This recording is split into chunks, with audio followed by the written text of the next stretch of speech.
والله كل يوم تحيا فيه، تستيقظ فيه من نومك، تفتح عينك فيه، تقول الحمد لله الذي أحيانا بعدما أماتنا وإليه النشور.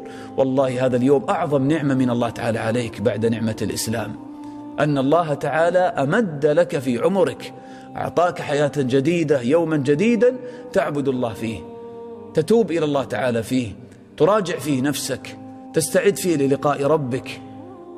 فكيف إذا عمرك سنوات وسنوات، أقام عليك حجته، ليس لك حجة أمام الله تعالى.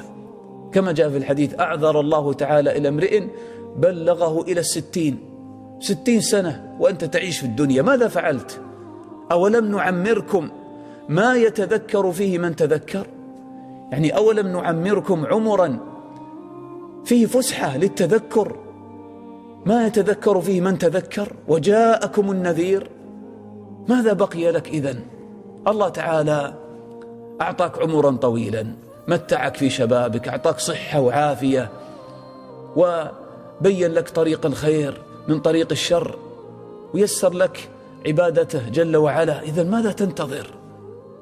لهذا ينبغي علينا أن نجاهد أنفسنا. هذا هو سر جعل هذا الحديث في باب المجاهدة، أن الإنسان إذا استشعر أن طول العمر بالنسبة له، بالنسبة للمؤمن، غنيمة عظيمة وفرصة جليلة، ويكون من أحسن الناس عند الله، يكون خير الناس عند الله من طال عمره وحسن عمله.